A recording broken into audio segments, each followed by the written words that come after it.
it's the next level.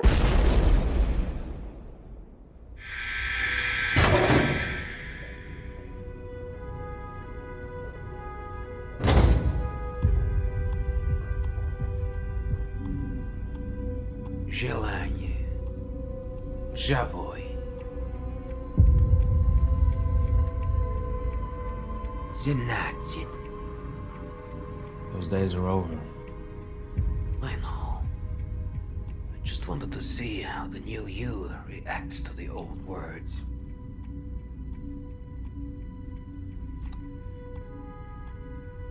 Something is still in there. At least you were not conscious for most of your imprisonment. That time wasn't exactly a picnic. For what it's worth, I'm sorry. It was never personal. You were simply a means to a necessary end.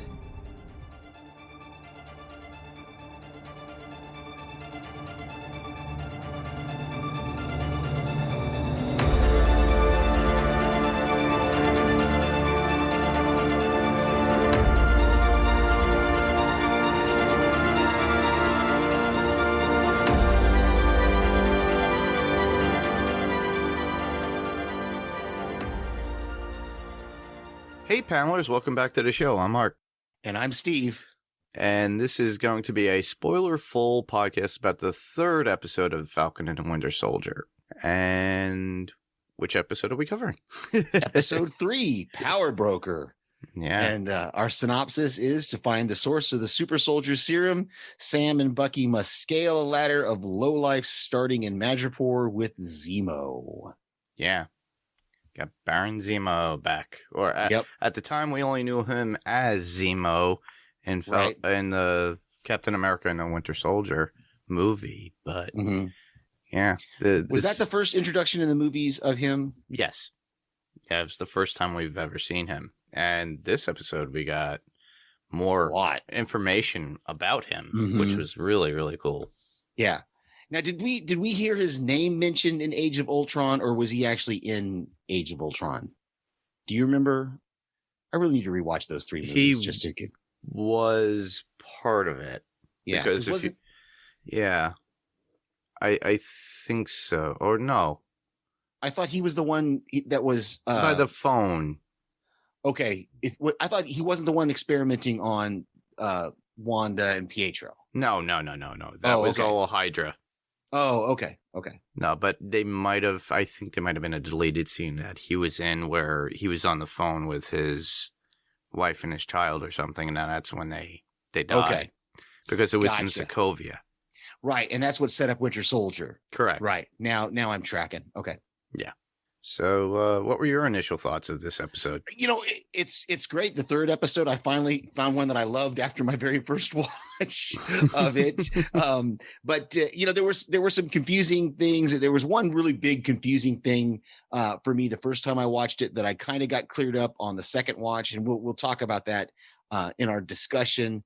And there was just a lot of things that, as not having a lot of comic knowledge, there's things that I didn't know about. Yeah, you could just watch this without even having that knowledge. Oh, absolutely. Too. Oh, absolutely. But I'm glad for, like our podcast and TV podcast industries that kind of can go deeper into these things, and that they have the knowledge, and like you have some comic knowledge as well. So you get to help me understand things a little bit better. So I appreciate that. Yeah. It's interesting to give a comparison to what they do in the comics at times based on character. And Zemo is such an anomaly, though, even in the comics. They didn't really, I don't think they ever really, he was pretty much just like a tyrant. Okay. And I don't think, from the issues I had read with him in it, he really didn't have much of a backstory within the issues that I had. Okay. So, but from this, they gave him one, which is really cool. But there's still something. Even after this episode, it's like there's something he's up to. Oh yeah, there's got to be something more going on with him than what it is, and we'll talk some about that. I really paid attention to the credits this time, and so I was able to pause it at the very last credits that listed all the players.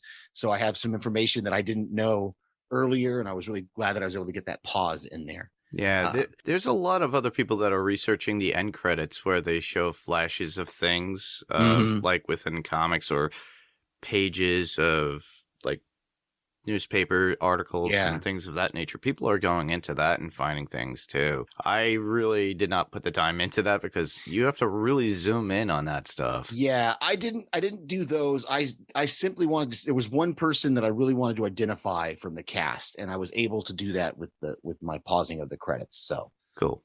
Yeah, well, I really enjoyed the first time I saw it, and then the second time I really loved it. It was really cool to see, having Sam and Bucky on two different thoughts about going about with Zemo.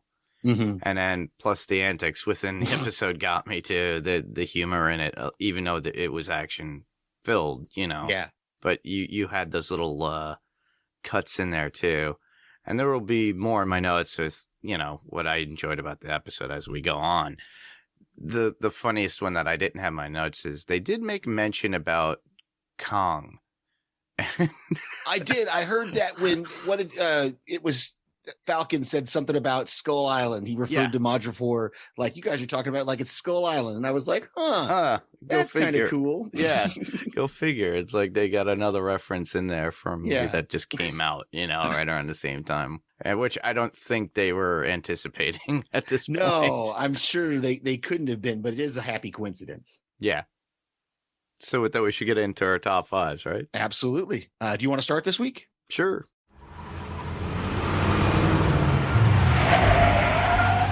Supercharged. You're going back to jail.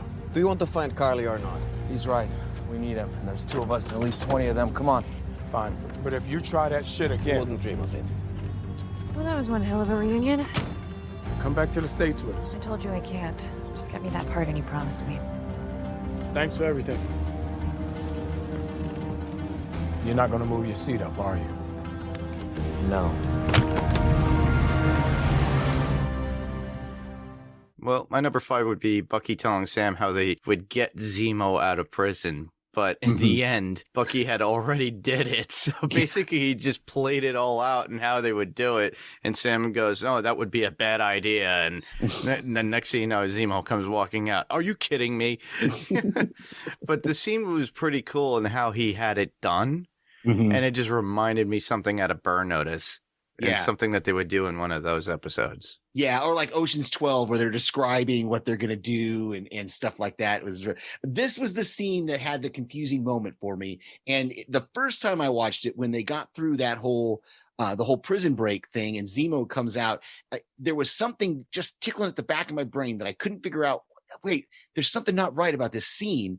And I realized in the second viewing what it was is I still am not sure why was Zemo out of his cell. Because Bucky goes to visit him and he's in that chamber. And then the next thing we know, when Bucky's talking about he slips the note to that prisoner and they start the fight. Yeah. And he's like, someone in the confusion could use it as a chance to attack one of the guards, or however he said it. And we see Zemo doing that. We see Zemo getting the guard's uniform. And so I went, well, why was he out of his cell? And the only thing I can think of is that little interrogation chamber isn't his actual cell. That's just where he goes when people are going to talk to him or visit him. His Hannibal Lecter cell. And so they were transporting him. He was in between his actual cell and that little chamber was when Bucky pulled the fire alarm, or when Bucky got the fight thing started, because Zemo. Yeah, he sent a little note to the guy saying he's going to kill you tonight. You better do something. Right, and then Zemo was the one. Yeah, and Zemo pulls the fire alarm just as Bucky explains it, and he's able to get out. Right. Yeah, that was pretty cool. Yeah. So that was the one thing that just confused me a little bit, was why he was out of the cell. But I think I can move past it, just like the other episodes. There's something little I can move past that. So. Yeah. My number 5 is that little opening commercial we get of the GRC and that whole reset, restore, rebuild, and then later in the episode we find out that they're kind of hoarding supplies in these warehouses and stuff, and that's what the Flag Smashers are kind of stealing and trying to get out to people who are in these refugee camps. And so there's more to this organization than meets the eye. They're not Transformers, though. Yeah, exactly. But there's definitely some, I have to imagine there's something more, evil, maybe not straight evil, but there's got to be something more going on with this organization. What is it? What do they call them? The Flag Smashers. No, the GRC. What does it stand for? Oh, I forgot. The Great Restoration Center or Corporation or something like that. Reparation Center or something like that. Yeah. Something like it. Global Reparation. Yeah. Center. So there's got to be something more there, because why would they?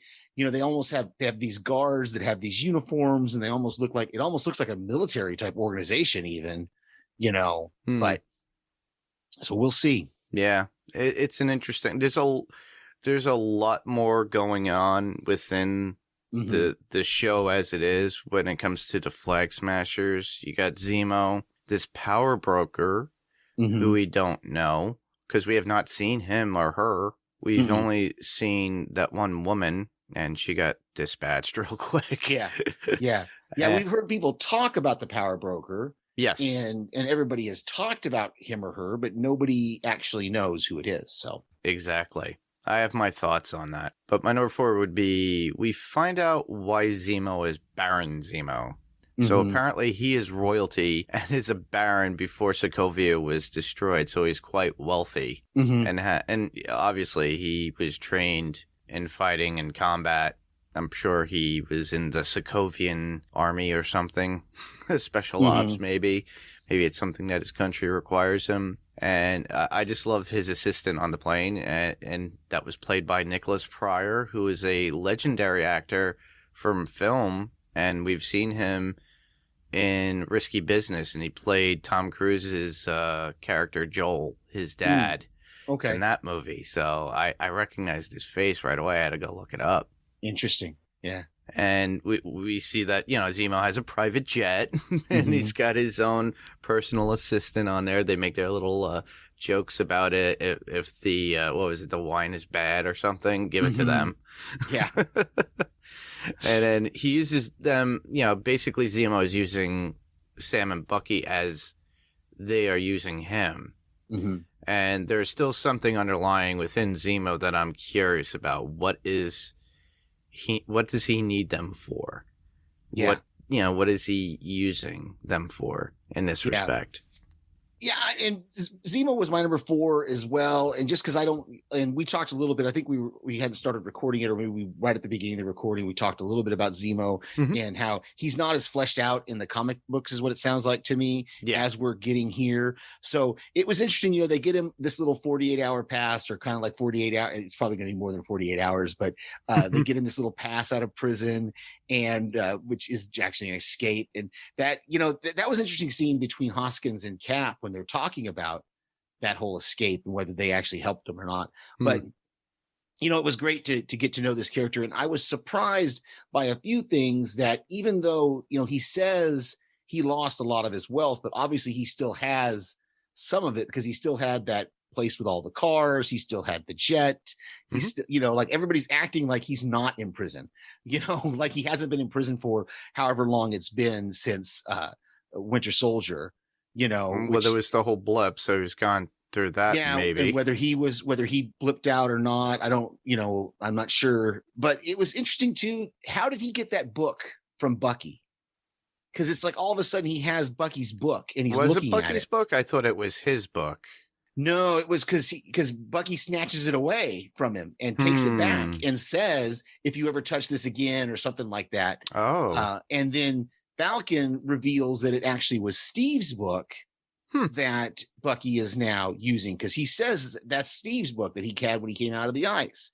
So that was a little bit, it was a little bit interesting that he had somehow gotten that book away, and then Bucky took it back from him, because he didn't know who Nakajima was. He knew that book is, these are people that you wronged when you were the Winter Soldier, but I don't know this person's name. And so because he wouldn't know the random name of some kid that yeah. he wasn't ordered to kill, that he just killed because it was a witness, But then, it was that one kid that Mhm. he tried to confess to the father for. And he hasn't yet, right? Yeah, and he hasn't yet.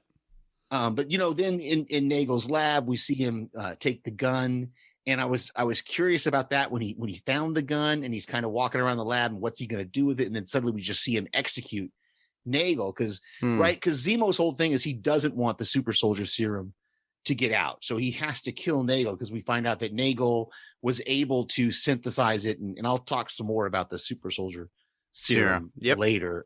But yeah, which so it makes me think of more comic comparisons to it too, because they mention other people that have taken it, and we've already seen one with what was it? We saw the older man last week. Was it Isaiah? Yeah, Isaiah Bradley. Yeah, and so there were other people other than Steve that over the years that had something that shows General Ross' involvement and trying to replicate it, not just Hydra, but also the government. Right. And we see there were a few successful test subjects after Steve. Yes. So we're on to my number 3. Yes. And, well, I found it funny how Zemo's suggestions still somewhat work on with Bucky, and the way Zemo was able to order Bucky to attack those guys in the bar. And I wasn't sure if Bucky was playing along or not. It was kind of strange, or if he was really under Zemo's influence through his commands. It was kind of creepy how Zemo was presenting the Winter Soldier to Selby, though, when they had that little meeting. And then Zemo kills Selby, I think. I kind of got lost in the crossfire every time I watched it. I'm like, I think what happened there is, I think that the sniper, the person from Wakanda who we see at the end, did that. I think she did that because it's right when Selby says kill them that she gets shot. And then Zemo's like, oh, they're going to blame this on us. You guys better leave your weapons and we got to sneak out of here. So I think that's what happened, is that it was the sniper who actually killed Selby. Yeah, I think you're right. Because she had threatened all of them. Yeah, because at our time, I was like, who shot that? And I'm trying to figure it out. And when you saw her at the end, of course, Zemo says, oh, you have a guardian angel when Sharon shows up. But, obviously they had another one. It's interesting you make that, because I really didn't think Bucky was under his influence at all. I thought it was all acting by Bucky, but you bring up an interesting point that maybe, we'll have to see if it works again. If Zemo's able to kind of influence him again, we'll have to see if that's, but I felt like Bucky was just play acting as that's what I thought too. So, but I'm thinking, because the way he was touching Bucky, though, presenting him and caressing his face, Zemo, it was just like, that's a bit creepy. Yeah. Yeah. Well, and he was playing that part because he was trying to keep them out of the radar, but it didn't last very long. So even with Sam, it doesn't last very long, him playing the part of this smiling tiger. That's a funny shot. Yeah. So that brings us to my number 3, which is Sharon Carter. And again, this is another character that I've only kind of lightly knew about from the movies. And so it's interesting that, again, we have another character like Sam who's not enhanced, but we see her really fighting really well. And of course, she's just fighting normal bounty hunters, those guys, but she really did a good job. And it occurred to me again that this is a violent show. Oh, yeah. For Disney. It says for 14 plus if you look at it, and they have one of those things in the very beginning where they say it's not suitable for children or something. Okay. That's I think because the way I'm viewing it, I don't think I see those warnings. So that's good. That's good. But I also noted that it's not bloody violence, though. No, it's not, but there is killing. Yeah. So I think that's what keeps it in Disney's kind of production sort of wheelhouse, is that it's violent, but it's not a bloody violence, So, but then there's a couple of things about Sharon that we haven't gotten the full story of what happened, because she says she's on the run. She's been there in Madripoor. She's working for this black market art gallery. Mhm. She's able to find Nagel because remember, Selby said that they would not be able to find Nagel without her. Mhm. And but yet Sharon is able to find Nagel. And then at the end, when that woman picks her up, which again, because I freezed the credits, Mhm. that woman is in the credits is identified as Sharon's bodyguard. Huh. Yeah, I found that interesting. That's all, no name, just Sharon's bodyguard, and I thought that was interesting. Maybe she's the power broker.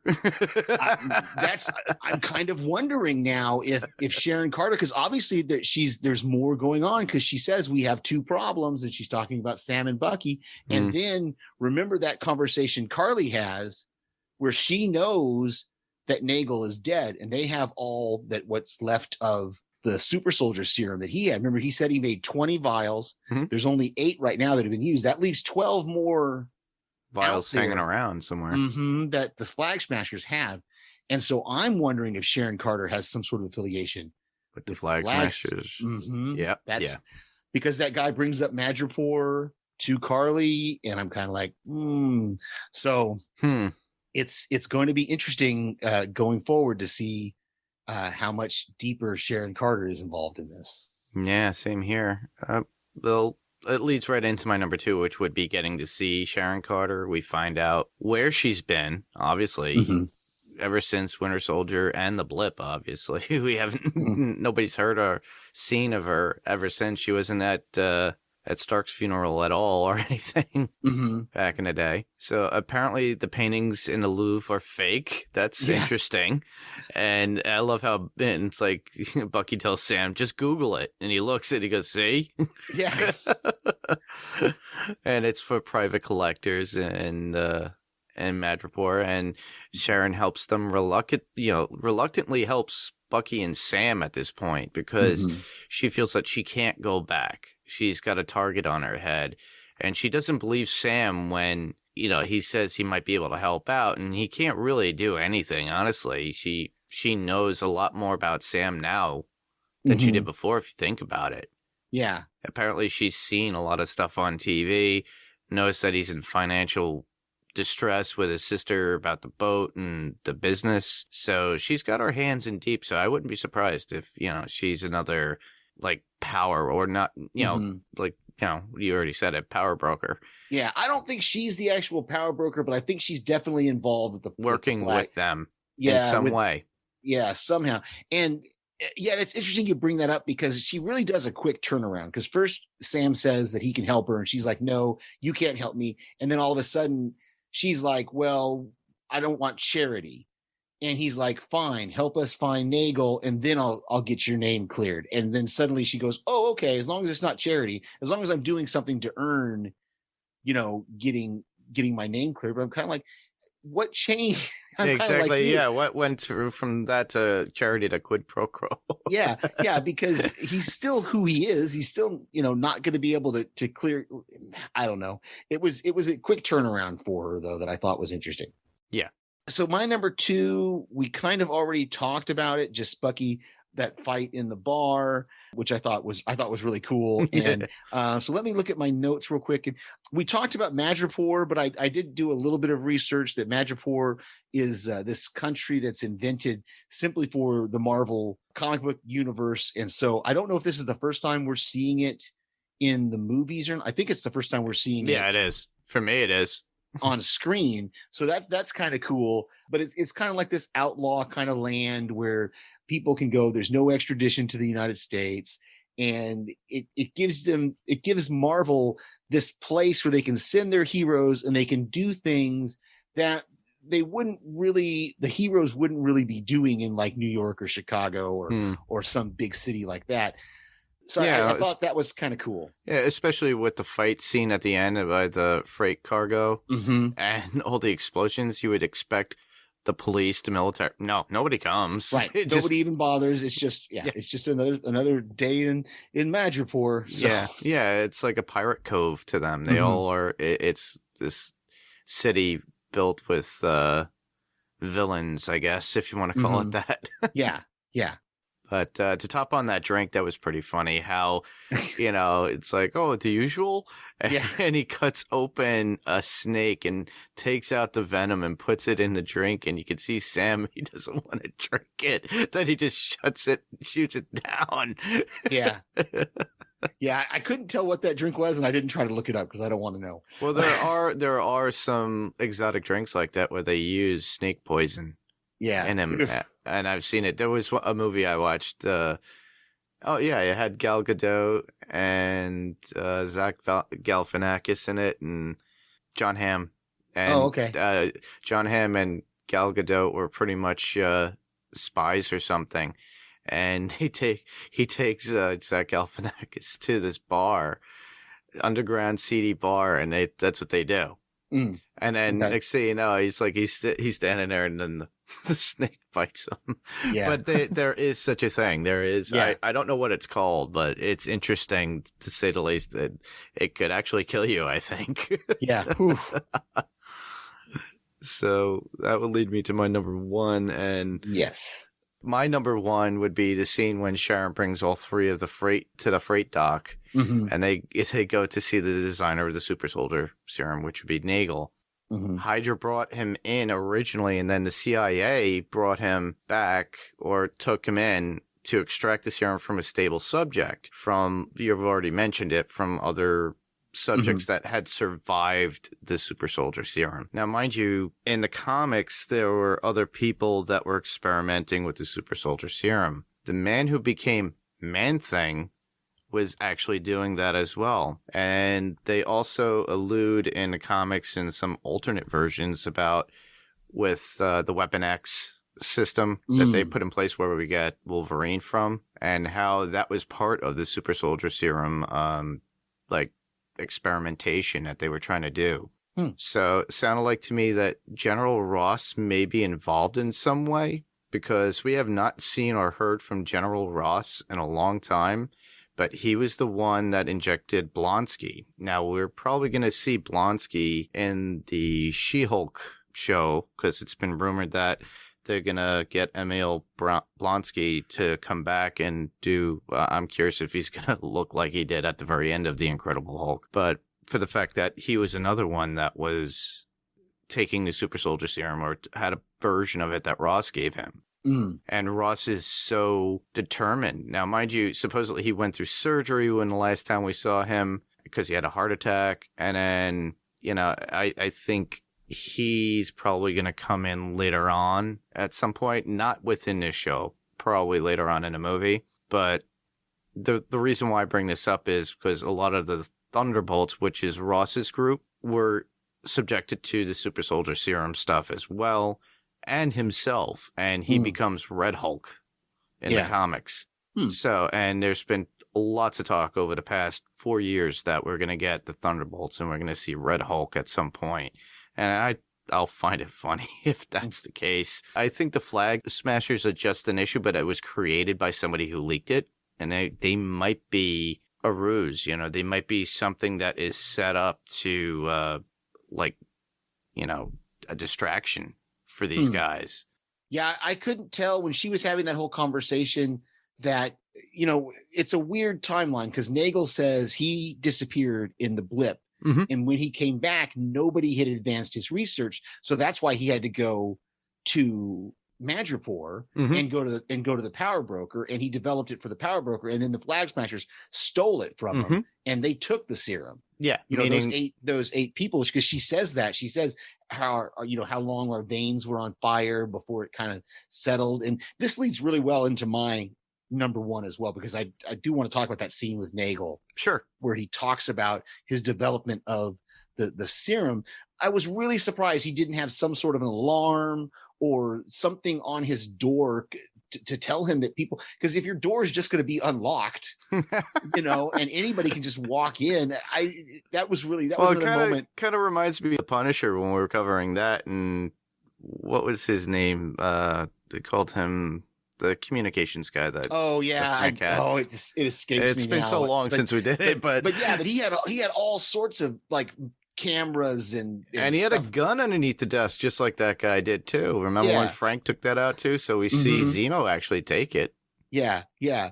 So once I got past that though, because okay, he's surprised. They surprise him, and then they strap him into the chair, and they've got their guns on him. I thought it was interesting that he explained that his serum was different because he called it more. I can't remember what the word was he used for it. He didn't say exotic, something like that though, because he didn't want them all like jacked up, and that's why Carly is still this tiny little thing. Mm-hmm. But yet she's got the super strength and agility and stuff of It's a like super they're soldier. slightly enhanced in some They're respect. enhanced, but they didn't get the bulkiness like what Captain America got. You know, like when we saw Steve Rogers in the first Avenger, he's this skinny little guy. Yeah, or Abomination in the Incredible Hulk where it mutates. Right. Yeah. Right. And they had to put him in that metal contraption kind of thing as well. And that's what Nagel says is, you know, there's no need for machines. There's no need. My serum is just, you just take the serum and it makes you into a super soldier. And so I understand why Zemo shot him, because Zemo's like, this guy can recreate it. And there's going to be more of these people out there. We don't want that. Yeah. So, Yeah, be an army of people that he can't handle. Plus, Zemo wouldn't be able to, like, because at one point he was looking to do that, but that was his way of eluding people. He made it look like he wanted that, but he wanted to really kill right. all the Avengers at that point. You know, that's why he pitted all the Avengers against each other due to the Winter Soldier. It was a way to get them involved. So it's kind of that kind of ruse or that, you know, segue of like it's a different story. So I'm curious if there's a different one. So that's all I had for my number one. Just that Cool. whole scene with Nagel inside his bunker there. And like I said, then Zemo shoots him. What about your notes? You have a few more? Yeah, so I got a few things. We already talked about Madripoor. The scene at the beginning with Cap and Hoskins when they go into that Flag Smashers, kind of that safe house we saw last week. And we kind of see the menace behind this new Captain America, because that guy spits on him. And I really thought he was going to beat that guy up. I really thought he was going to lose it. And Hoskins kind of pulls him back. And when they get outside, Hoskins is like, look, they're just, you know, they're like, he kind of compares them to Robin Hood kind of thing. He said, they're just trying to bring supplies to these people. And that garners loyalty from them. And that's why we can't find these Flag Smashers. And he's like, but they're still terrorists. And of course, we see that at the end of the episode, when Carly blows up that building with those guys in it, you know, and even her partner is like, there's still innocent people in there. And she's like, no, this is the only way they're going to listen to us. And so we see the menace and the bad side of it, you know, whereas last week we kind of got to see a more, I don't want to say gentle, but we saw the kind of the good side of the Flag Smashers where they're trying to help people. But here we see that terrorist side where they're blowing people up and killing people. Yeah. And they're not taking names either because they're just blowing them up. Yeah. Well, I'll go with one of mine, which is pretty funny. Sam getting in the car with Bucky and Zemo, and we get a call back from Captain America Winter Soldier when Sam says, "Can you move your seat up, please?" And Bucky just saying no. But this time, Sharon was outside the car, and Zemo was the one who was the driver. Interesting. Yeah. Another one of mine that we've not talked about yet is just more of that humor we saw when they're running away from Zemo's lab, and like Sam is like, all right, we're gonna go left now, and Bucky goes the other direction. And he's like, it's in every action movie, you go this way. Yeah, exactly. You know? The humor in it. Yep. But then we have that moment where Zemo saves them from those bounty hunters by blowing them up, and then he finds the car, and you know, you think, and you alluded to this earlier, obviously Zemo either thinks that he needs these guys for something or he does need these guys for something, because why would he stick around? He should have, you know, you'd think he would have ran off or tried to escape, but no, he comes around with the car and picks them up, and he's like, I know where we can go. And then he flies into that safe house in that last country they were in where Bucky meets the woman from Wakanda. Oh, yes. Yeah. Yeah. So I have a couple others, but the next one would be Zemo hiding his mask from Sam and Bucky when he goes into the car to get some stuff that he stashed away. So he hides that mask.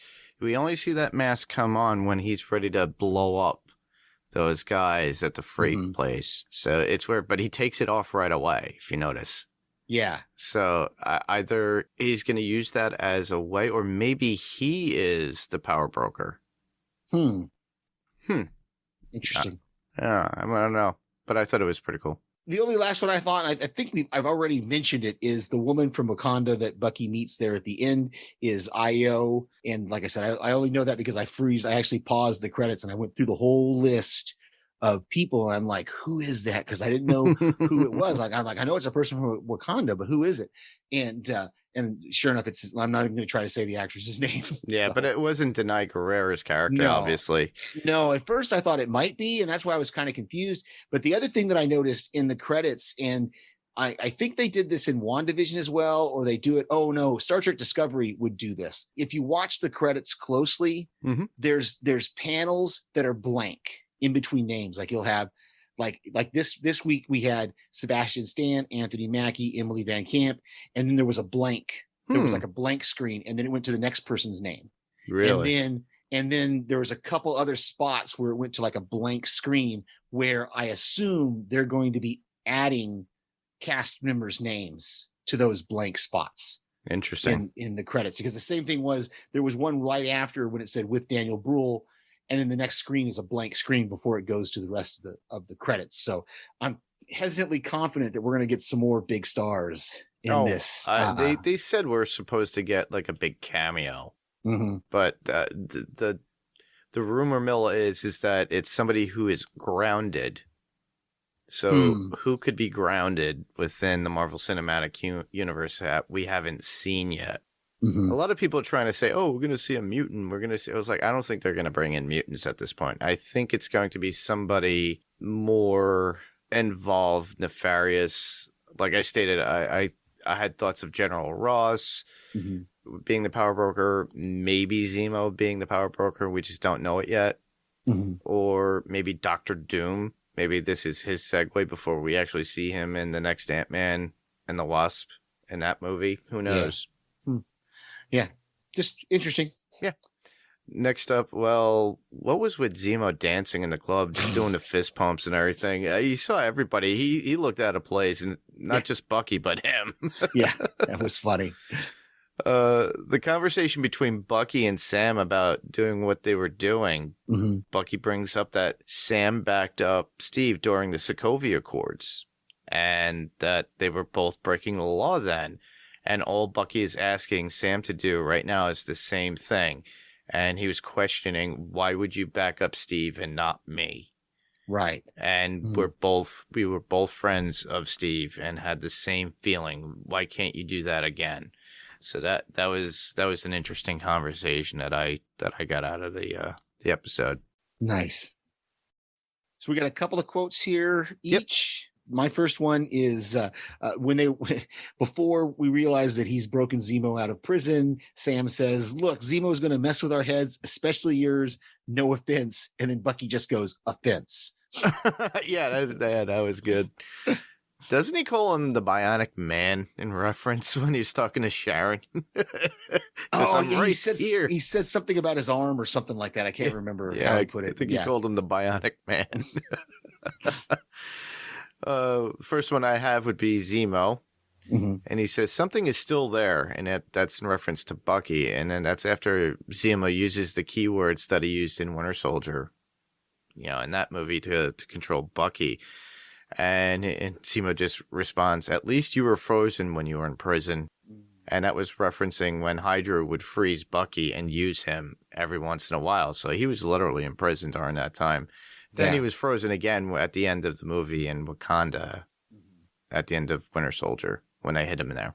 Yeah. So my only other one is, you alluded to it earlier, Zemo, when they see Zemo's cars and they see his plane, and Zemo says, "I'm a baron. I was royalty until your people destroyed my country." Yeah.